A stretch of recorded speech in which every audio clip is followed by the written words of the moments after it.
Hello, everyone. Thank you for being here tonight for our moderated Meet the Minister panel discussion. A couple of words on the format. We are videoing for future use. If you don't want to be included in the video, you can speak to Natalie after the event, or you can relocate to the balcony if you don't want to be included at all in the videoing. I won't pretend that you all haven't read the biography of our candidate for settled minister, Reverend James Galasinski, in detail, so I don't need to belabor his biography here. You know that he's been the settled minister at the UU in Canton, New York for the last 12 years. He graduated from Meadville Lombard Seminary, and we are very excited to welcome him tonight. Someone you may not know as well is Natalie Shaw, who's been the communications director here at River Road since 2021. Before joining the staff team, yes, please. Before joining the staff team here at River Road, she got her Master's of Theological Studies from Loyola University in Maryland, and she also has a degree in anthropology from Bryn Mawr College. Ask her about her time in the Amazon rainforest. Her theological area of study includes St. Augustine of Hippo, the evidential problem of evil, and reconciliation theory. Natalie is the host of the River Road podcast, The Progressive Spirit, available wherever you get your podcasts.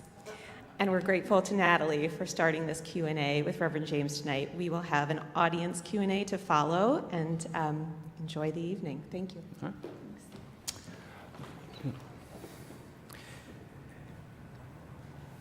We light our chalice as a symbol of the light within us and the life that flows through the world around us. It is our beacon as we search for truth. It is the warmth in our hearts for love. It is the energy that propels us to action. May we be kindled by our time together.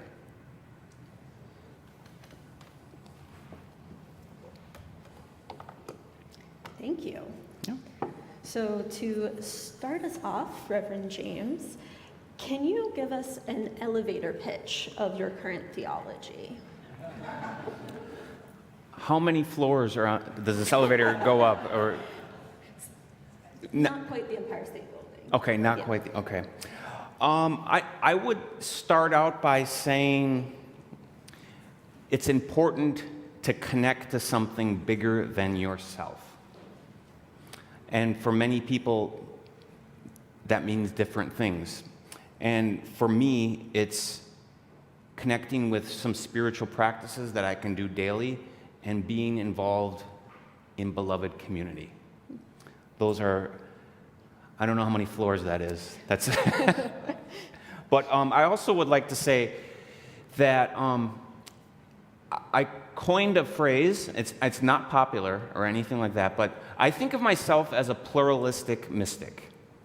Of course, pluralistic means there are several different ways and paths, and mystic is someone who experiences these mystical experiences from time to time and takes meaning away from them. And so I heard a colleague say something to the effect of, I don't believe in God, I experience God. And that rings true for me. Cool. All right. All right. Can you describe your spiritual journey? How has your faith evolved over the course of your life to get you to where you are right now? And we're off the elevator right now. We're off the elevator. Yeah. So I grew up Lutheran, and not just Lutheran, but Wisconsin Synod Lutheran. And anybody who knows that wonderful branch of Lutheranism knows that it's really, really conservative. Women are not allowed to do basically anything. They're second-class citizens, and the Bible is considered without error and the literal Word of God. But I took everything hook, line, and sinker kind of thing, and that's what kids do. When you tell them something, you believe it. And my mom was very spiritual, and I went to Lutheran schools, kindergarten through high school. And at the same time, I kind of knew something didn't seem right, and like that I was being sheltered from something. And so going to college, I went to a small Catholic liberal arts school in Milwaukee called Cardinals Rich, which no longer exists. It closed a couple years ago. I'm still kind of grieving.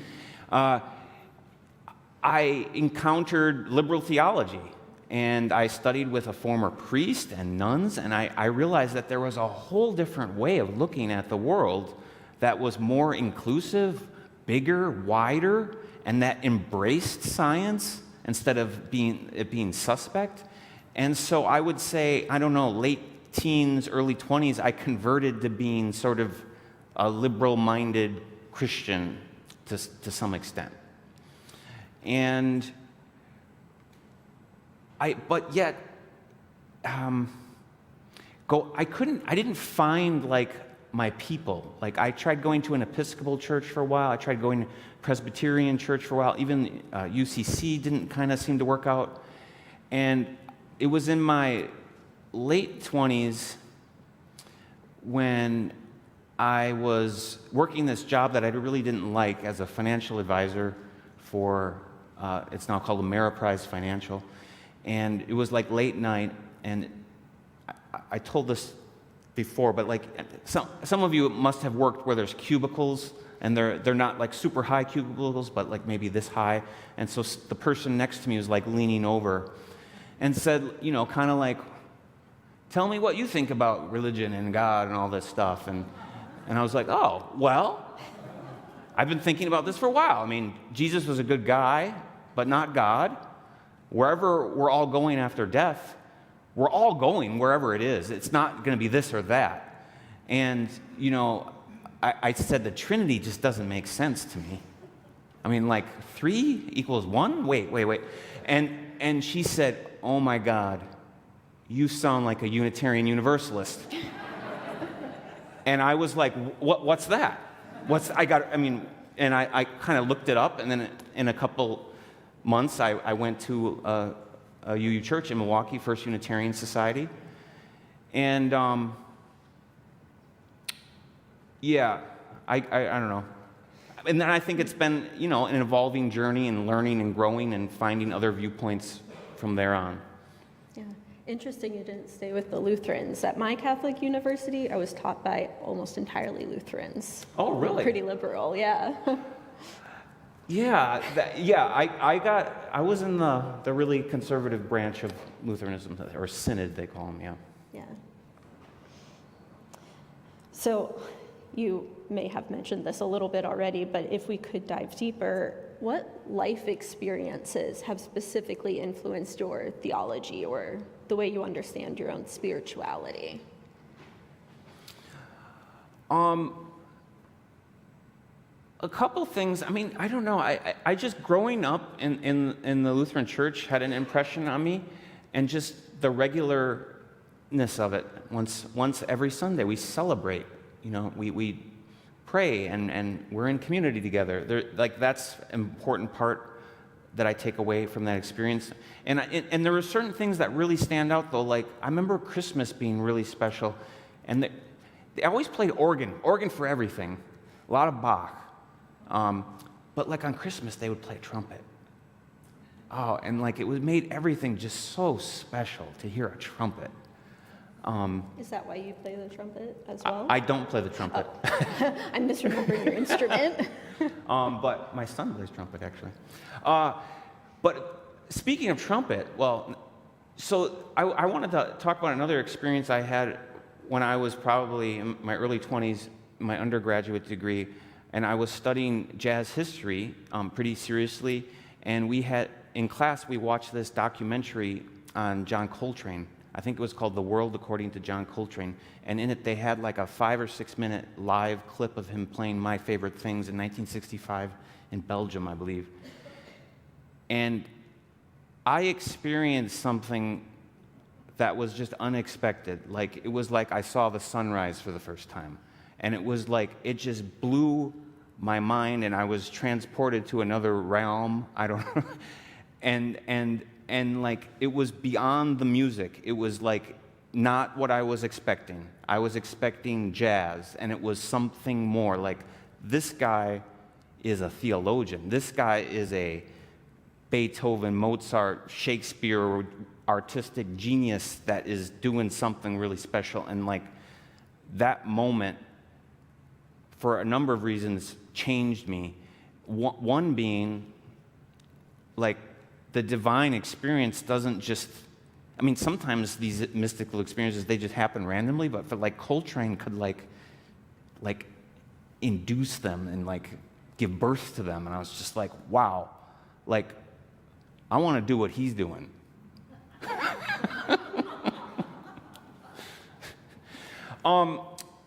And this is, well, I would say, I mean, throughout my life, there's been a lot of experiences that have just informed me. But like, I think most recently, a big experience is being in Minneapolis in January, shortly after Renee Good was killed and when Alex Preddy was killed. So I was there 3 nights, 4 days, and some of you may have read or saw my CNN interview, but like, I mean, I witnessed a dozen ICE agents surround a pregnant woman of color with her children and just harassing her, terrorizing her. And I mean, just witnessing that was life-changing. But then, like, being with, I don't know, 700 clergy and 150 UU clergy from around the country, and like meeting together every night and singing, just singing and breathing and offering up prayers. It was powerful. I mean, it was just, we all felt so connected to each other, and the people in Minneapolis were just so grateful that we were there. And I was like, at first I was like, why are you grateful we're there? And it was just, and there was so much welcome, and it was really hard to leave. I felt like I couldn't leave, but you know, I had to like move on with my life.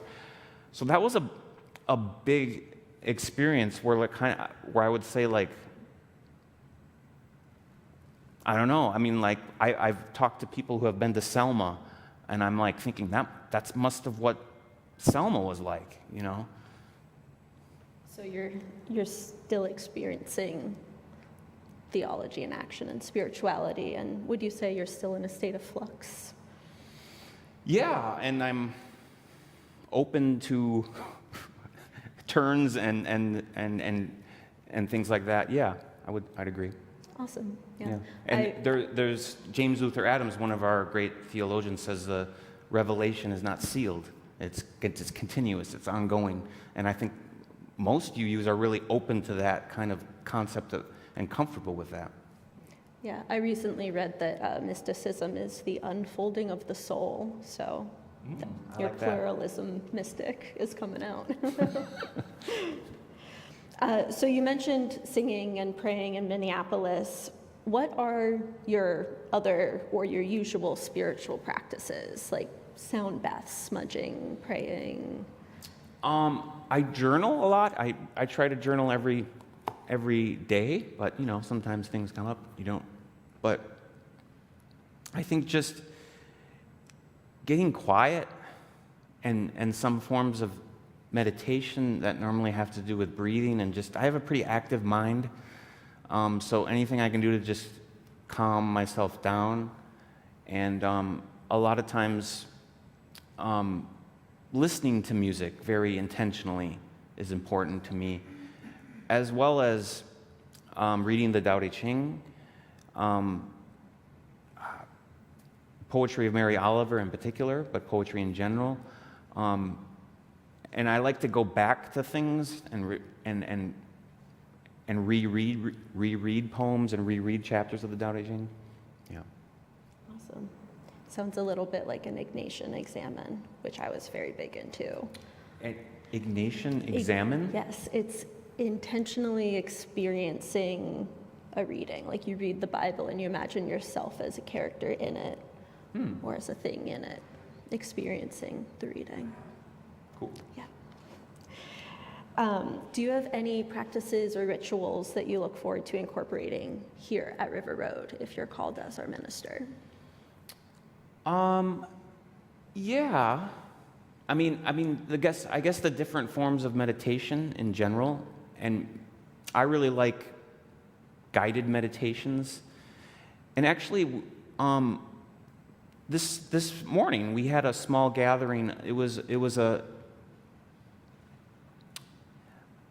I don't know what you'd call it, a small gathering, and it involved a guided meditation. And there was well, you're familiar with Lectio Divina. Do you want to say what that is? Divine reading. Yeah, and literally it means. Yes, it's actually very close to an Ignatian Examen. Okay. Which is- But it comes from monastic traditions, right? Yeah. But it's basically reading. Well, in the Christian tradition, is reading Scripture, but like just taking a couple lines and just repeating them, and very intentionally trying to find out not only what is it saying, but what is it saying to you in that moment. And we did it with a chapter of the Tao Te Ching, and I've done it with Mary Oliver, or different other sacred readings. I think probably do it with Rumi. Rumi would be work. Yeah. Good one. Yeah. All right. So, who or what are your main theological influences? And that can be both sort of academic and in practice as a minister. I would say the first academic theologian that I really got into and really read a lot of was Paul Tillich. I'm sure you're familiar with Paul Tillich a little bit, or? Do you want to explain him a little bit? He's I guess he's sort of an existentialist theologian. He has a really interesting story. So he was a chaplain in World War I, and he saw death and destruction. And he came out of World War I thinking, I got to throw everything I learned about the Bible and God out the window. And he became this existentialist and was really diving into the meaning of existence and death. And he had a very liberal understanding of theology. So the cool thing is, my professor in undergraduate studies, he was like a Tillichian person, and he just told me to read systematic theology. And it's like three books, but you can get it in one volume. But if you got it in one volume, it's this thick. And so I was like, okay, I'll read it. And I read it all. And he was like, I didn't tell you to read the whole thing. I just told you to read the first book. And like, I was really involved in it. I didn't quite understand it all. I had to go back to him. But that was the beauty of having a good liberal arts education like that, I think. So that was Paul Tillich. I've had the great opportunity to study with some really great people. I mean, current contemporary people. And Anthony Pinn is an African-American non-theistic humanist who teaches out of Rice. And he taught a class at Meadville Lombard that I took. It was the first class I ever took. And he kind of analyzes, how would I say that? He has some very interesting new concepts on how to look at theology from a humanist perspective. And so he'll look at place as a way that can be grounded in pace, like a slowness. What are places that have this slowness to them? And for him, like a barber shop. And he also talks about a coffee shop. Like, you go in there, the time changes. You're there, and you're more conversational. So I really am indebted to him. And then also a current theologian is Sharon Welch, who I had the privilege to study with at Meadville Lombard. She is sort of, I would say, a liberation theologian. And at the essence of what that is, and at least in my understanding, is a preference for the poor and marginalized, and that we are all related, and that it's our duty to get free, and no one else, we're not truly free until everyone is free, kind of thing. And that's an informed, I mean, that's, to me, that's an ethic right out of like Jesus, that's loving the stranger and things like that. Awesome. I'm actually, if I can sort of continue that thread, I'm going to skip ahead a couple questions. How do you care for those outside your own personal or political or spiritual identity? Is that related to your liberation theology thoughts at all? Yeah. Well, the thought that came up for me was, well, going back to Minneapolis, and there's like these dozen masked ICE agents, and, part of me is angry and pissed at the situation, but, I mean, I'm just looking into their eyes. I'm just a couple feet. These aren't monsters. They're people. And I saw their humanity, and I also saw that they're playing this role in a bigger system, and that they might not even be aware that they're oppressing people, and this comes straight out of liberation theology, that the oppressed need to be liberated too. The oppressors also need to be liberated. So that was like a kind of switch in my mind or something. Yeah. For anybody who has been at River Road for a while and seen past college-bound scholarship fundraisers, there were a few years in a row when Daryl Davis performed. He's a black man who has spent most of his life making friends with people in the Ku Klux Klan and making individual connections to shift their way of thinking. Wow, that's powerful. Yes. Let's see. Let's go with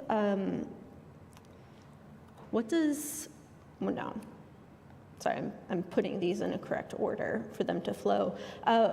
When did you first feel the call to ministry? Oh.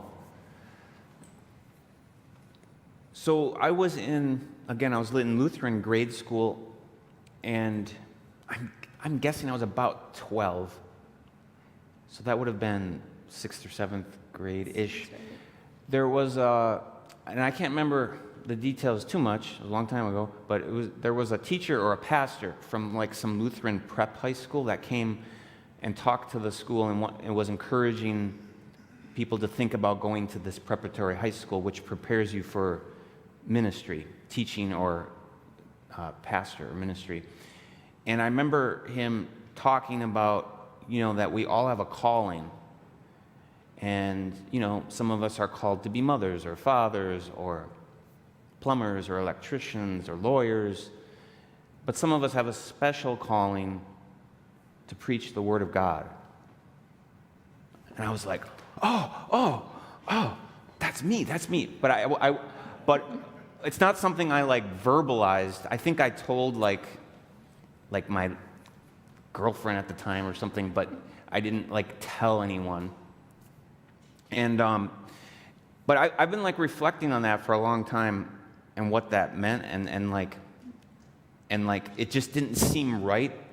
Especially when I was saying something doesn't seem right about this conservative Lutheran thing. So it really took a long time for it to truly unfold until I became a UU, and I was like, I like what this guy is doing. It was Drew Kennedy at First Unitarian, and he was preaching about Mary Oliver.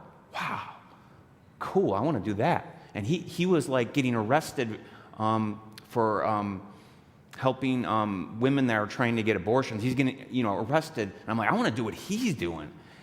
And so that kind of came back But the other thing I wanted to mention, I in February I got to spend some time with my mother, and she said something to me that she repeated to me as often as a child.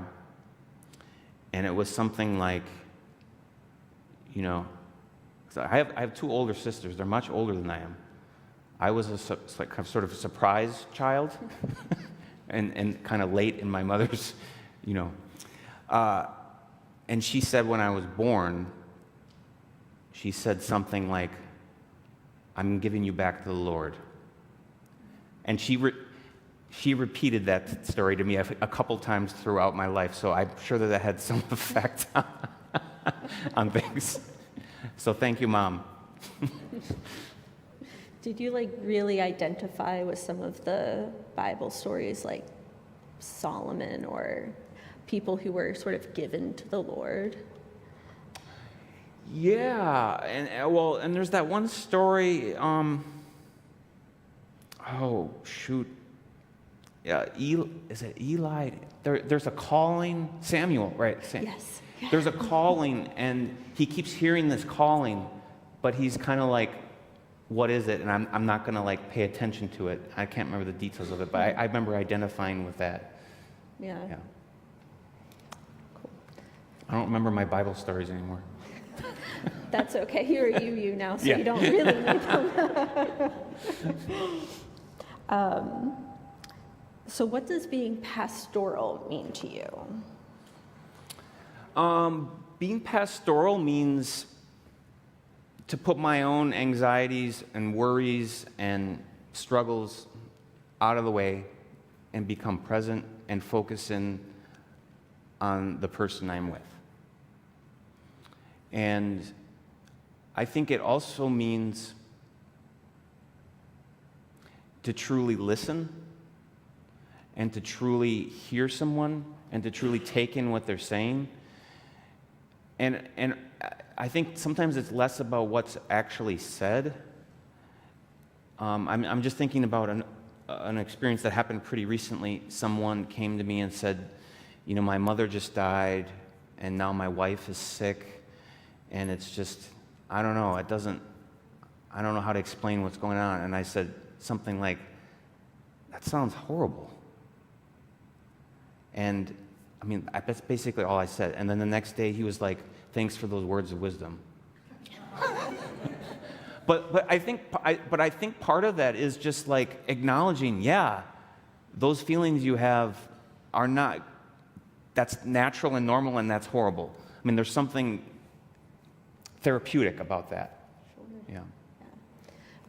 As a minister, what is your personal style for being, pastoral and being there for congregants versus like leading them all at once from the pulpit? Sort of the individual versus the collective, I guess.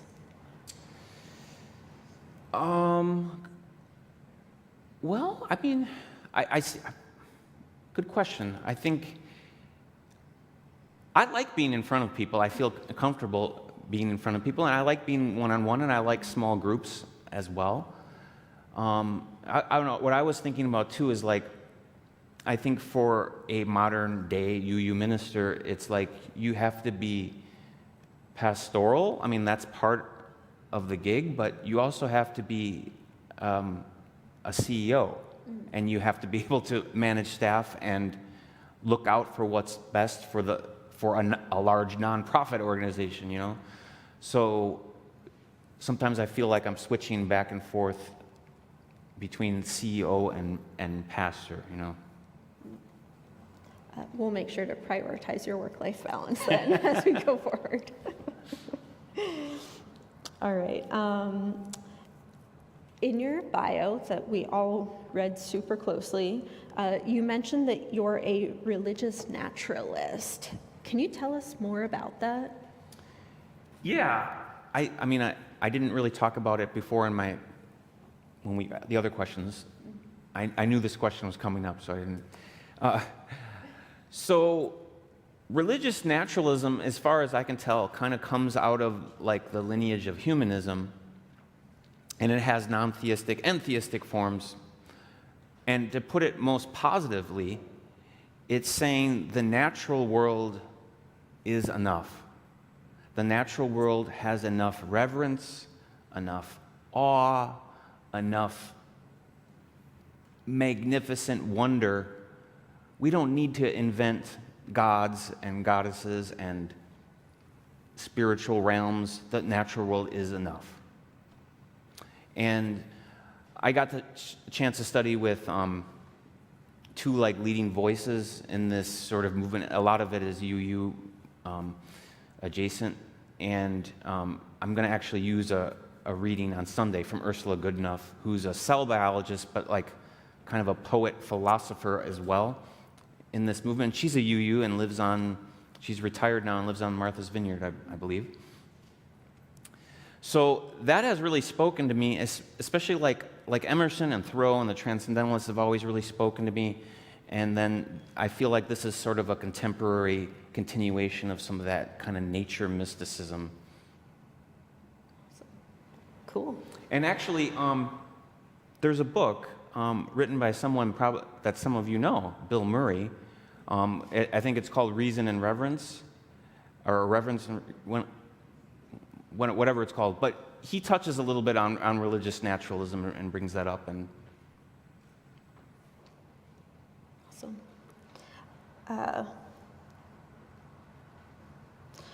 So this is skipping us over to the fun question section. ooh, the fun! Everybody ready? I said it was going to be fun, right? All right. So this Wednesday, you'll be joining Flow, our Wednesday evening gathering, for Popcorn Theology, analyzing a movie from a UU lens. What popular media do you like or not like for its theological message? Okay, so I think I'm going to take a little bit different angle on that because, well, I was just thinking I'll just spend too much time on social media, so I don't know. It becomes a time sink.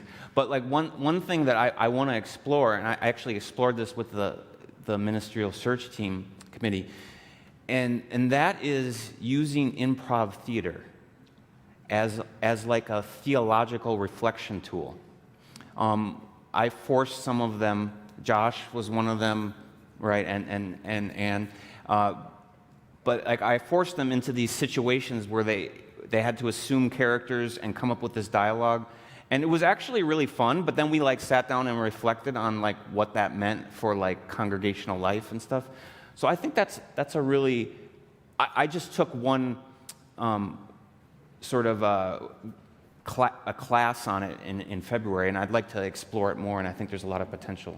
This is a great area to be in. There are clown nuns in DC, an organization of them. Clown nuns? Yes. Wow. Yeah. Yeah. You all can look it up later. I won't make you sit through that. So would you say, do you do the improv yes and through your theology?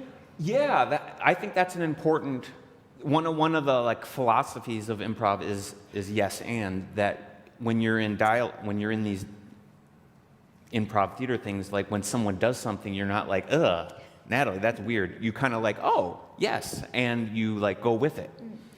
And I think I feel like that's what spirit is. That's what spirit is, always constantly like, yes and, yes and, yes and. Sort of like flowers blooming, to be a little naturalist about it. Yeah. Yeah, cool. But that's all the media you have? You don't have like a movie or a song maybe close to your heart? Oh. You can say no if you don't. You know, I would, this is maybe dating me, but I grew up really liking U2. The Irish rock band, one of the biggest bands in the world, but like they have like a deep spiritual message in a lot of their music, and I think it's pretty powerful. Yeah. I think the same thing about Coldplay. So I could see that. Yeah. All right. So right along with that, you are a musician. So if I asked you to showcase your spirituality in one song, what would you perform? One song? Well, I got to go with A Love Supreme by John Coltrane. That I think that's a suite, so it's like multiple movements, but I probably listen to that once every other week or so. Like maybe not the whole thing, but snippets of it. And it's such a classic work of art. If anyone has never listened to it, please, pull it up on YouTube or whatever where you stream your music. Thanks. That's the end of our prepared questions. Do you have anything else that you would like to add before we shift into an audience Q&A? Anything that maybe we didn't touch on for your theology? No, I think. Well, I guess there's one thing I'd like to say. This was about in the beginning, that you asked about experiences, and this goes with like kind of the religious naturalism thing, and that is like, I remember, this is when I was living in New Mexico. My brother-in-law from Germany and his wife came and visited us, and we drove to Big Bend National Park. It's on the Rio Grande in Texas. It's like 100 miles or more from the nearest town. It's in the middle of nowhere. And to go out and see the stars there, my God, I want to go back there just to see the stars. We don't get to see the stars like they really are. And yeah, I'll stop there. Lovely. All right. So that leads us into the audience Q&A portion of our evening. Terry and Ann both have handheld microphones they'll be walking around, so we can sort of bounce between the two of them as people have questions. Just raise your hand if you got anything.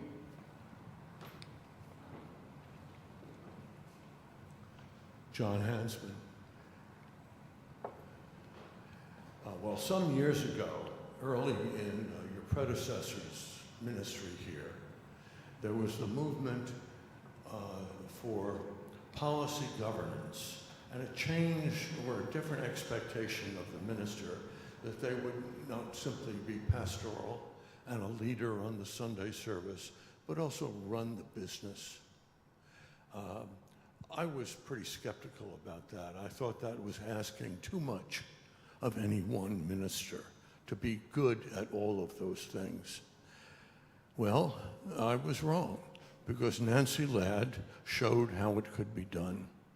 But I wondered about, your own thoughts about balancing the administration, the management, the staffing, the budget, the fundraising, with the other part of ministry where you're trying to reach and encourage a different way of thinking.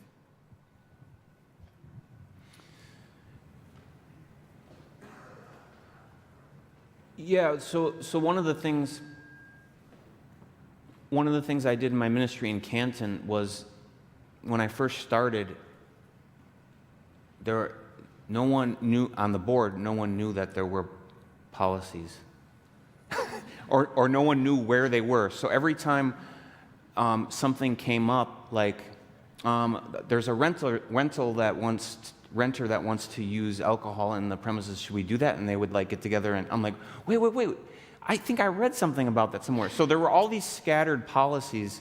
There were some attempts to be policy governance, but one of the things I did there was work with them to assemble all the policies and to, over time, become more policy-based. And so that was helpful. So I have a lot of experience in policy-based governance. And I think what came about, and this comes right out of Dan Hotchkiss's book, but policy, it's a book called Governance and Ministry. And he makes it very clear, although in real life it's not always clear, that, governance is part of the board's job. That's the reports, that is the budgets, that's all those things, and ministry falls under the minister. And of course, there's always overlap, and of course, the minister is here 40 hours a week or more and knows what's going on, so they have a lot of input on what those policies should be. But I always see it as it's a shared, governance is also shared. It's a mutual thing. And the other thing I'd like to share is that's one of the reasons I want to serve you and be your minister, is that you have a wonderful staff to work with. Because currently right now I have a very, very small staff, so I'm doing a lot more administration maybe than I want to. And that's one of the reasons I'm looking forward to minister here.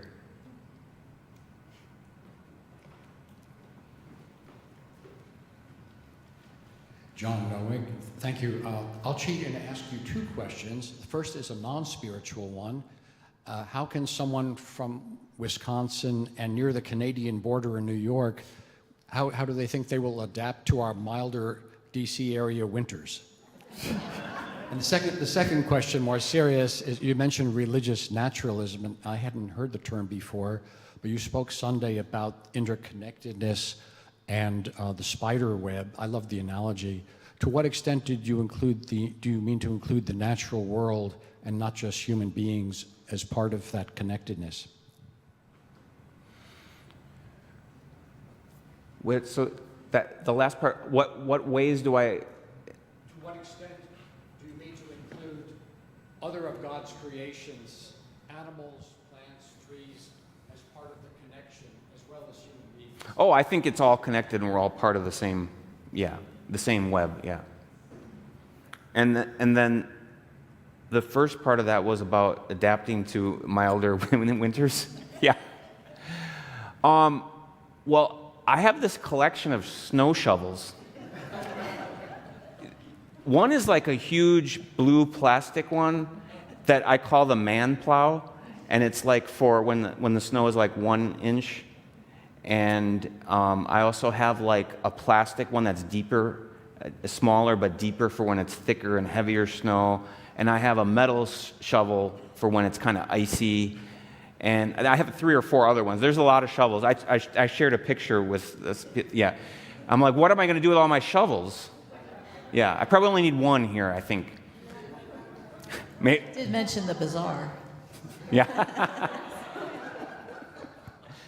But I will say, I'm actually not into winter sports much, but my family loves cross-country skiing and loves ice skating, and so they're going to have to adapt probably, yeah.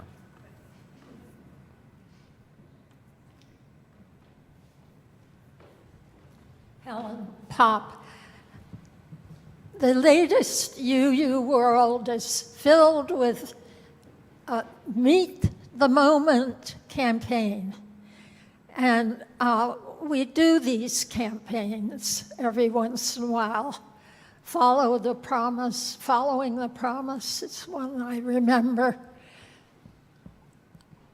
How would you, first of all, approach your congregation that you're with now in belonging to that movement? And then could you see it being generalized as an approach here? It's not from the word on high. We're not a denomination with a presbytery telling us, but we do like to be in sync with one another. Well, to me, I think the bigger question is, it's the whole, what we call congregational polity, right? Like we're an individual congregation that runs our own thing and does our own thing, and we choose to be freely part of the UUA. And I think there's always this, how much involvement do we want to have with the wider movement? And there are a lot of opportunities with the UUA to get involved in different social justice projects. And like my congregation got heavily involved in UU The Vote, a few years ago. So there's some great programs, and I think it's a balance. That would be my best way to answer that.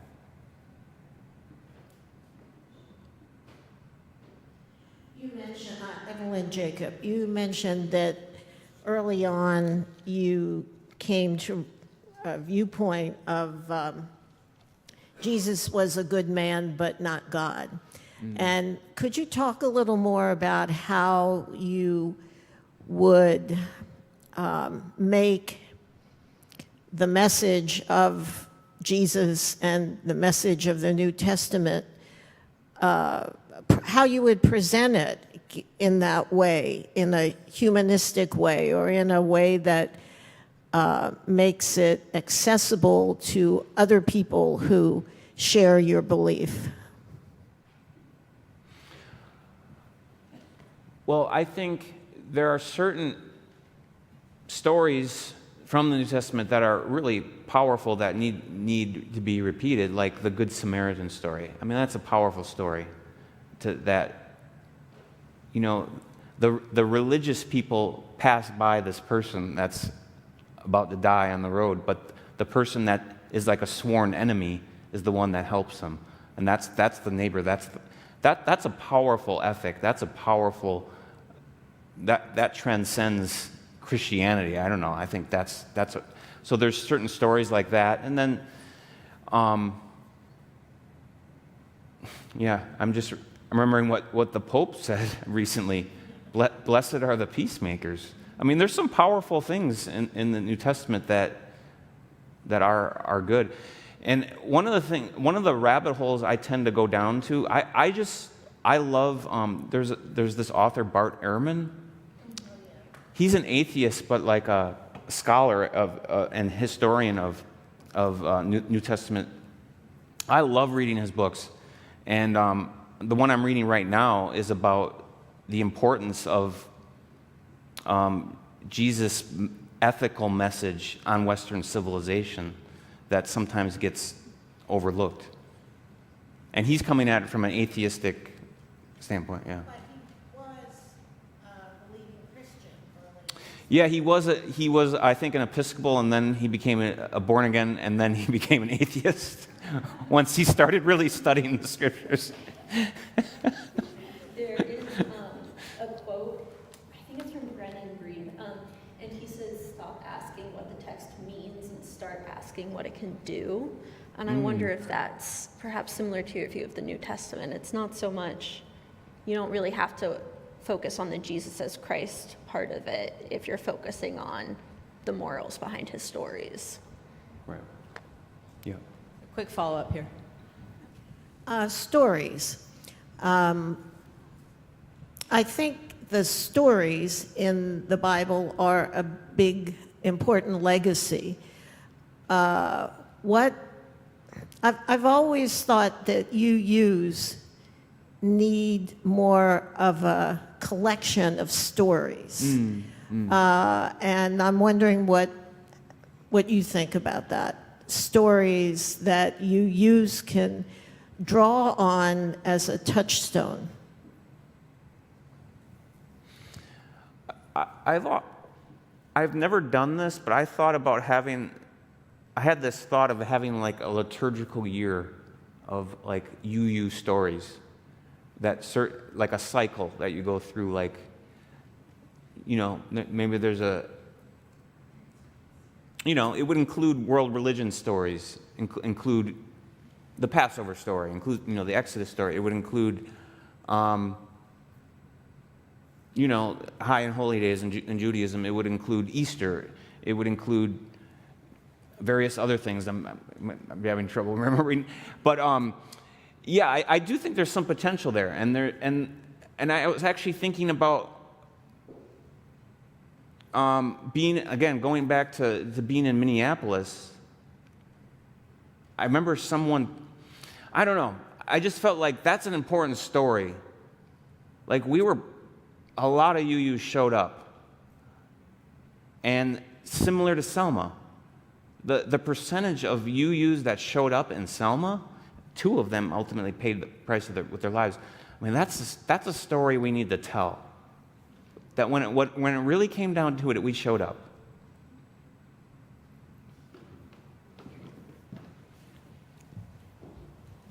My name's Jim Haney. Question, and this kind of dials back to where John was. Years ago, I was involved in this ministerial relations committee. And also, we've run a number of interns through here. And the issue of how do you protect yourself against burnout? Because there's been X amount of approaches to that here. And I'm of the mind that if a minister can't demonstrate self-care, how do I feel about them, talking about care for a congregation? No, I think it's important to have good boundaries and to have self-care and community care and to model that for people. And I think it involves having daily spiritual practices that you go to, and it's, sometimes the hardest word in the English language to say is no. It's the shortest one, but one of the shortest ones. But it's hard to say no. No, I can't do that. I got to go to my kids' play tonight. I can't. And not feel guilty about it Right. in front of the congregation.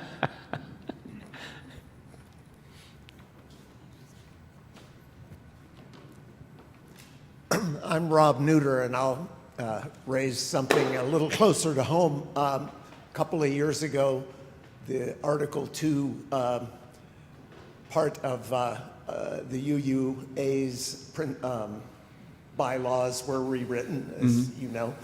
That was kind of controversial within these walls. There were a lot of people who didn't want to get rid of the 7th and then 8th principle. And I thought yesterday you did a great job of making the case for love at the center.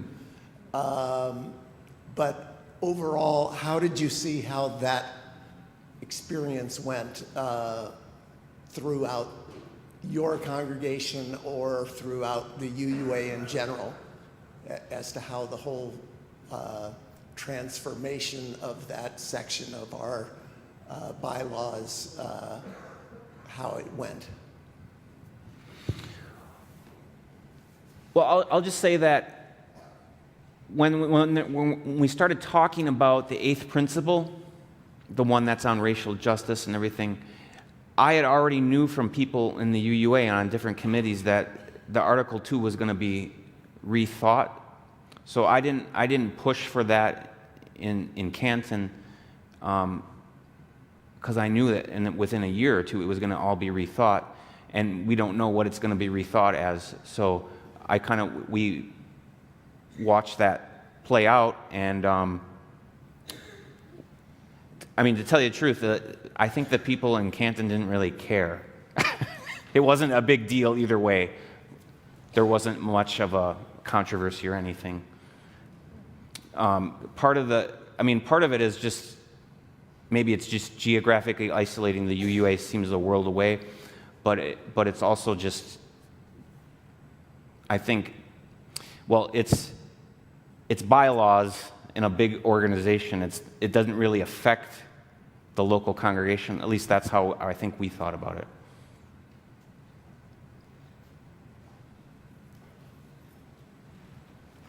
Hi, welcome. Thanks. I'm Jennifer Nguyen, and I have a question regarding the inclusion of various faith traditions, because of course today we live in a multipolar world, multicultural. We are coming out of a mainly Christian, Judeo-Christian tradition here as Unitarians, but there's another major monotheistic religion, and that is Islam, and it's very much in the news these days. And then there are, of course, other traditions that are maybe having many gods or no gods. It's for the Buddhists or the Hindus and so on. And I'm wondering, I'd like to hear your views on being inclusive of other traditions, not just our typical ones that we hear. Some Unitarian ministers do that. very much so and reach out and make it very multicultural, and some are much more focused on where we are spiritually. So I'd like to hear your views on that. Yeah, I mean, well, going back to the pluralistic mystic moniker, I mean, in the congregation I serve right now, there are Muslims and Hindus and Jews and Christians and earth-based people, and I'm a minister to them all. And I have, if you look at my ministry there's times where I've used the Bhagavad Gita or the Vedas as readings, and there's times where I've used the Hebrew Scriptures, et cetera, and I think that's just part of the pluralism of our tradition to embrace these different faiths.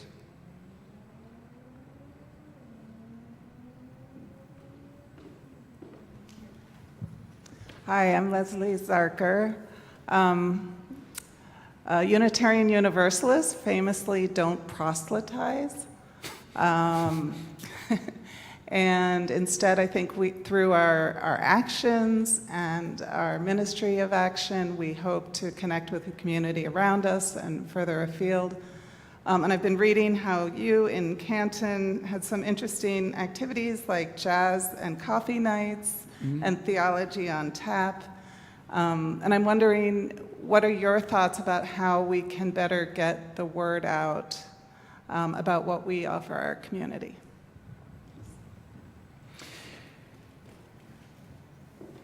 Yeah, I think we've tried some things that have worked well in Canton, and it's also, yeah, I mean, it was not proselytizing at all. Just like a free jazz night, come and hear some music, and all the money that's collected goes to a food pantry kind of thing. And it was just a great community building. I mean, a lot of people coming together, and people maybe that have never been in the building. So at least they're there, and it's good.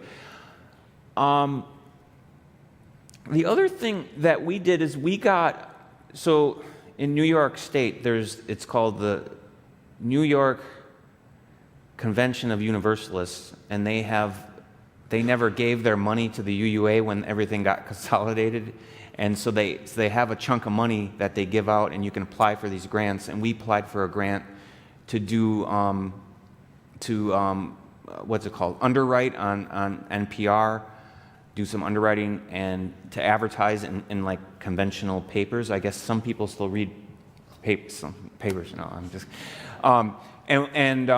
We had a short video that was appearing online, and it was amazing because it didn't cost that much, and it just got the word out of who we are. So there's actually, I mean, I think there's a lot. It's a multifaceted thing. They're using media to get the word out, but actually having meaningful events that the community comes to, because I really believe in you. Yeah, you should have quality Sunday worship, don't get me wrong, but there needs to be a lot of other events throughout the week, because for some people, Sunday morning is just never going to be a thing.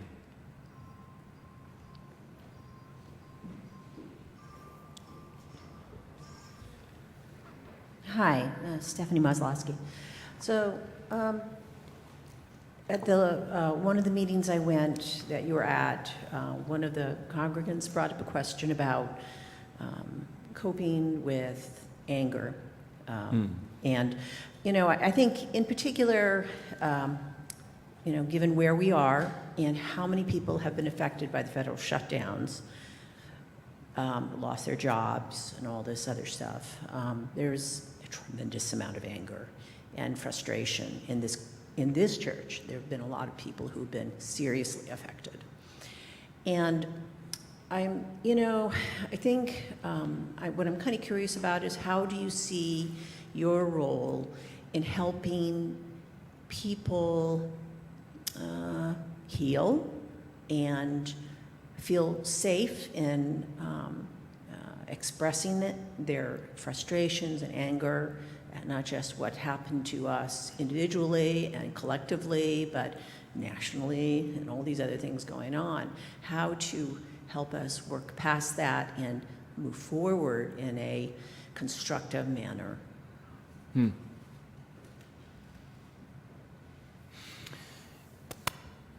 Good question.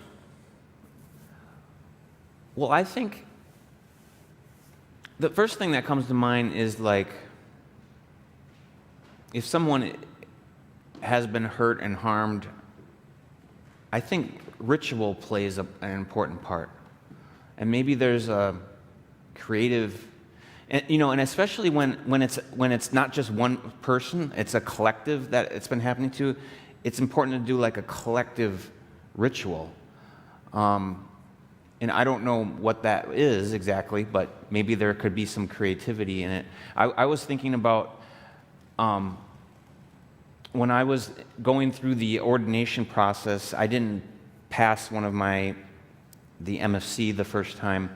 And this was when I was in Albuquerque, and I was pretty pissed and angry, and I went to Reverend Christine Robinson, my supervising minister, and I was like, I need to do something. I don't know what it is, but give me something to do. And she gave me a backpack with a bunch of heavy rocks in it and made me walk around in the desert. I'm not joking. But not for a long time, And then she told me to take it off, and she did like a sage kind of, smudging. And that was powerful. I felt I needed that, I needed to give up that burden and to enter into like a new thing. Hi, I'm Crescent Martin. Can you talk about your experiences or approach to including children and youth as full members of our community? And sort of relatedly, if you like multi-generational services, what kind of things you would do to make sure that those are truly meaningful for everyone? Yeah, I've done a lot of collaborating with our DRE in Canton to make regularly occurring whole church kind of worship services that are meaningful. And I think including, we've had some success with a little bit of a different format. So essentially, a half-hour, kind of 25-minute, half-hour worship service that then breaks up into, different topics that you want to explore and different ways of exploring it. And it can be age-related, or it can be, it could be a small group that's going to discuss it, or it could be sort of a craft project type of thing. And that has been really successful. And then so basically, we take out some of the music and the sermon becomes very short. It's more of like just a short theological reflection, and then there's that time to do the breakout. And that's been really working well.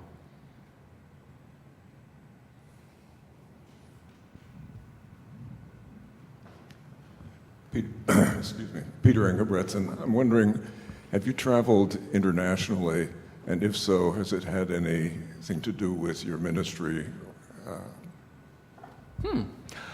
I have traveled a lot internationally, if you count going to Canada.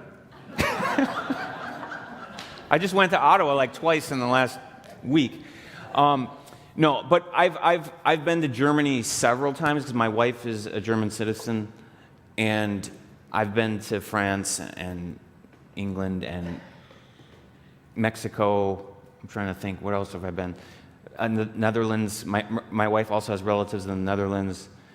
But the most exotic place I've ever been is Tanzania, which I went on a service learning trip in college. So I was there for 3 weeks.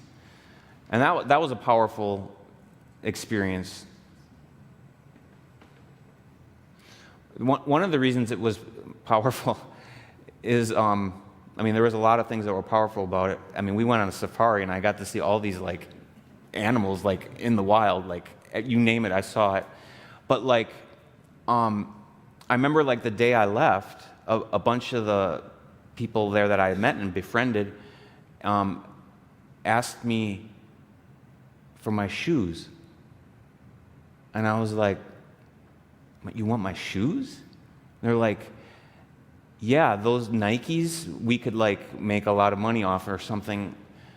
And I was thinking, I'm a poor college student, I need these shoes, but I got to thinking, like, this means more to him than it does to me, and I gave him my Nike shoes. It's a realization. It was a realization of how, even though I was a poor college student, of how much privilege and like I won the birth lottery, you know, to be, in the grand scheme of things, pretty wealthy. And you had a second pair of shoes to fly home. And I had a second pair of shoes to fly home. Right. All right.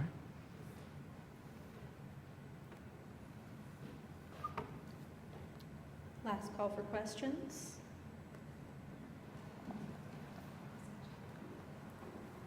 All right.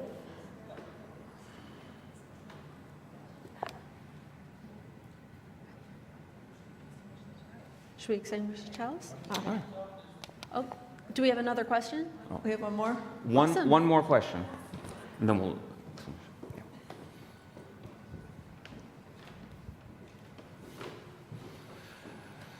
One of the sermons I looked at on the web, on YouTube, I guess, was about improvisation. And the analogy you drew between doing jazz well and just life, and particularly life within a congregation. I thought that was so appropriate. But I wonder if you have an example of when you were on the spot to improvise.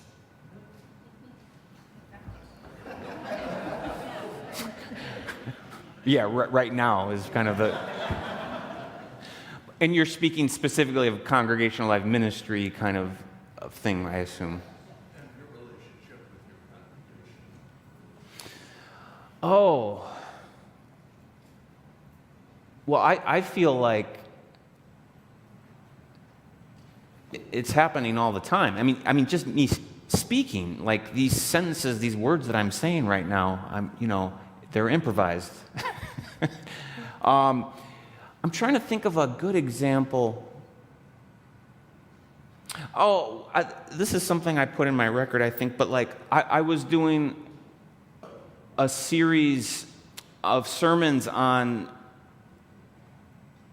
contemporary music that I thought had a spiritual message to it. So I did like a U2 one, I did a Coltrane one, I did, and then, I don't know, I did a couple, and then someone came up to me and said, how about Bruce Springsteen? And I was like, Bruce, no, okay. And then another person came up to me and said, how about Bruce Springsteen? And I was like, okay, what's spiritual about his music? I mean, I only heard like the stuff on the radio, but there's a lot of social justice message to his music, and they opened me to that and sent me the recordings, and I watched his, he did that Broadway show. I think it was on Broadway, and it was really powerful. So we did a really cool Bruce Springsteen service. All right. So, yeah, please extinguish the chalice, Natalie. Our faith, like a light, illuminates the path before us so that we can face hurt with love, cultivate compassion, live humbly in community, and confront despair with the awe of life. Though our flame is extinguished, our faith shines bright before us.